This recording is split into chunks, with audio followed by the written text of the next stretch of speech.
السلام علیکم۔ کبھی سوچا ہے کہ پاکستان میں انصاف پانے کا کوئی ایسا طریقہ بھی ہو سکتا ہے جو عدالتوں کے لمبے چکروں سے بچا لے، جو تیز بھی ہو اور سستا بھی؟ جی ہاں، ایسا ایک راستہ موجود ہے۔ آئیے آج اسی قانونی طریقے کو سمجھتے ہیں جو شاید تنازعات کو سلجھانے کا پورا نظریہ ہی بدل دے۔ اکثر جب کوئی قانونی مسئلے میں پھنس جاتا ہے تو پہلا خیال یہی آتا ہے، انصاف ملنے میں اب کتنے سال لگیں گے؟ اور سچ پوچھیں تو یہ ڈر اور یہ پریشانی کسی ایک شخص کی نہیں ہے، یہ لاکھوں پاکستانیوں کی کہانی ہے جو انصاف کے انتظار میں ہے سالوں سے۔ اور یہ کوئی چھوٹی موٹی بات نہیں ہے، ہماری عدالتوں پر آپ یقین کریں لاکھوں مقدمات کا بوجھ ہے۔ یہ صرف ایک نمبر نہیں ہے، یہ اس بات کا ثبوت ہے کہ ہمارا انصاف کا نظام بہت زیادہ دباؤ میں ہے اور اسے سچ میں ایک نئے اور بہتر راستے کی سخت ضرورت ہے۔ تو اس سب کا مطلب کیا ہے؟ سیدھا سا مطلب ہے سالوں کا انتظار، اور اس انتظار میں صرف پیسہ ہی نہیں جلتا، ذہنی سکون بھی برباد ہو جاتا ہے۔ یہ ایک ایسا چکر ہے جو انسان کو اندر سے تھکا دیتا ہے۔ تو سوال یہ ہے کہ کیا اس بھیڑ سے، اس لمبے انتظار سے نکلنے کا کوئی راستہ ہے بھی یا نہیں؟ جی بالکل ہے، ایک بہت ہی سمجھدار اور بہتر راستہ موجود ہے جسے کہتے ہیں آلٹرنیٹیو ڈسپیوٹ ریزولوشن، یا آسان زبان میں ADR۔ اچھا، تو یہ ADR آخر ہے کیا بلا؟ دیکھیں، بہت آسان لفظوں میں سمجھیں، یہ تنازعات کو عدالت سے باہر حل کرنے کا ایک قانونی طریقہ ہے۔ اس میں ہوتا یہ ہے کہ بات چیت، صلح صفائی یا کسی ثالث کے ذریعے مسئلے کو سلجھایا جاتا ہے۔ مطلب فریقین کو موقع ملتا ہے کہ وہ لڑنے کے بجائے مل بیٹھ کر کوئی حل نکال لیں۔ اور ایک منٹ، یہ مت سمجھیے گا کہ یہ کوئی غیر رسمی پنچایت سسٹم ہے، نہیں، بالکل نہیں۔ ADR کو پاکستان کے قانون میں پوری طرح تسلیم کیا گیا ہے۔ ضابطہ دیوانی کی سیکشن 89A ہو یا آربیٹریشن ایکٹ، کئی قوانین اس کی پشت پر کھڑے ہیں۔ اس کا مطلب کیا ہوا؟ اس کا مطلب یہ کہ اس کے ذریعے جو فیصلہ ہوتا ہے نا، وہ اتنا ہی پکا اور قانونی ہوتا ہے جتنا کسی عدالت کا فیصلہ۔ اچھا، تو ADR کو یوں سمجھیں جیسے یہ ایک ٹول کٹ ہے، اور اس ٹول کٹ میں ہر طرح کے مسئلے کے لیے ایک الگ خاص اوزار موجود ہے۔ چلیں دیکھتے ہیں کہ یہ اوزار ہیں کون کون سے۔ اس ٹول کٹ میں بنیادی طور پر 3 بڑے اوزار ہیں۔ پہلا وہ ہے گفت و شنید، یعنی نیگوسیشن۔ اس میں دونوں پارٹیاں آپس میں براہ راست بات کر کے معاملہ حل کرتی ہیں، ٹھیک ہے۔ دوسرا ہے ثالثی، یعنی میڈیشن۔ یہاں ایک نیوٹرل بندہ بیچ میں آتا ہے جو صلح کرانے میں مدد کرتا ہے، لیکن وہ فیصلہ نہیں سناتا، صرف راستہ دکھاتا ہے۔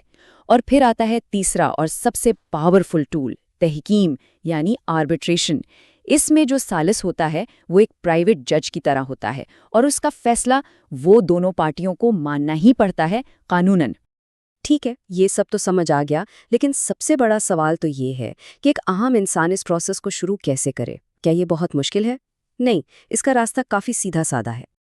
تو ہوتا یہ ہے کہ جب کوئی سول کیس عدالت میں جاتا ہے تو جج صاحب خود دیکھ کر قانون کی سیکشن 89A کے تحت کیس کو ADR کے لیے بھیج سکتے ہیں۔ وہاں پھر ثالثی یا تحکیم کے ذریعے دونوں پارٹیوں میں ایک سمجھوتا ہو جاتا ہے، اور جب یہ سمجھوتا ہو جاتا ہے تو عدالت اسی کو اپنی فائنل ڈگری بنا کر اس پر قانونی مہر لگا دیتی ہے۔ بس معاملہ حل۔ ہاں، ایک بات یاد رکھنے والی ہے، ADR ہر طرح کے کیس کے لیے نہیں ہے۔ یہ خاص طور پر ایسے سول کیسز میں بہت کارآمد ہے، جیسے خاندانی جھگڑے، جائیداد کے مسئلے، کرایہ داری کے معاملات یا پھر کاروباری لین دین۔ مطلب وہ جگہیں جہاں صرف کیس جیتنا نہیں بلکہ رشتے بچانا بھی ضروری ہوتا ہے۔ تو پھر اصل سوال پر واپس آتے ہیں، کوئی روایتی عدالتی نظام کو چھوڑ کر ADR کی طرف کیوں جائے؟ بھئی اس کے فائدے اتنے زبردست ہیں کہ نظر انداز کرنا مشکل ہے۔ سب سے بڑا فائدہ وقت اور پیسہ۔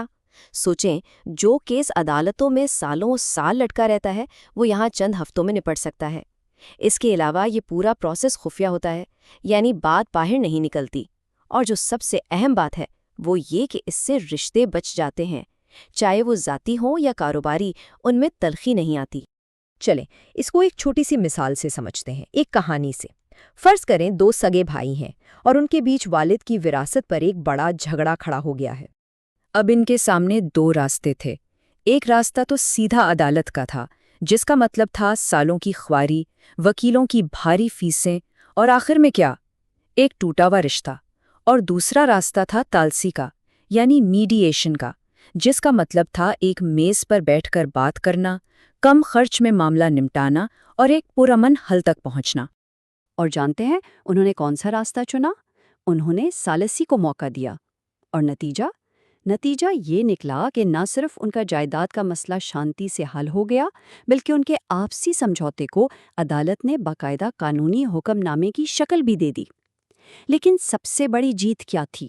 ان کا بھائی چارہ بچ گیا، اور یہی تو اے ڈی آر کی اصل طاقت ہے۔ تو اسی لیے ہم کہتے ہیں کہ اے ڈی آر صرف ایک متبادل راستہ نہیں ہے، یہ دراصل ایک بہت طاقتور قانونی ہتھیار ہے جو عام شہریوں کے ہاتھ میں دیا گیا ہے، ایک ایسا ہتھیار جو انصاف کے مستقبل کی شکل طے کر سکتا ہے۔ لیکن ہاں، یہ ماننا پڑے گا کہ یہ راستہ ابھی پھولوں کی سیج نہیں ہے۔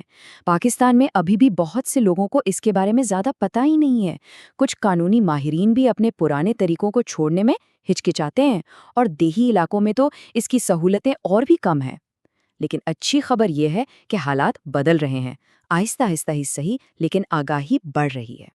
بالکل، جیسا کہ کہا جاتا ہے، اور یہ بات بہت گہری ہے، کہ اے ڈی آر صرف ایک متبادل نہیں ہے، یہ ایک ایسا طاقتور قانونی ذریعہ ہے جو عدالتوں کا بوجھ کم کرتا ہے، معاشرے میں ہم آہنگی لاتا ہے اور عام شہریوں کو طاقت دیتا ہے۔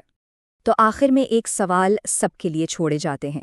سالوں تک عدالتوں کے چکر کاٹنے کی خواری سے پہلے کیا یہ ایک سمجھداری کا فیصلہ نہیں ہوگا کہ اپنے تنازع کو حل کرنے کے لیے پہلے اے ڈی آر کو ایک موقع دیا جائے؟ اس پر سوچیے گا ضرور۔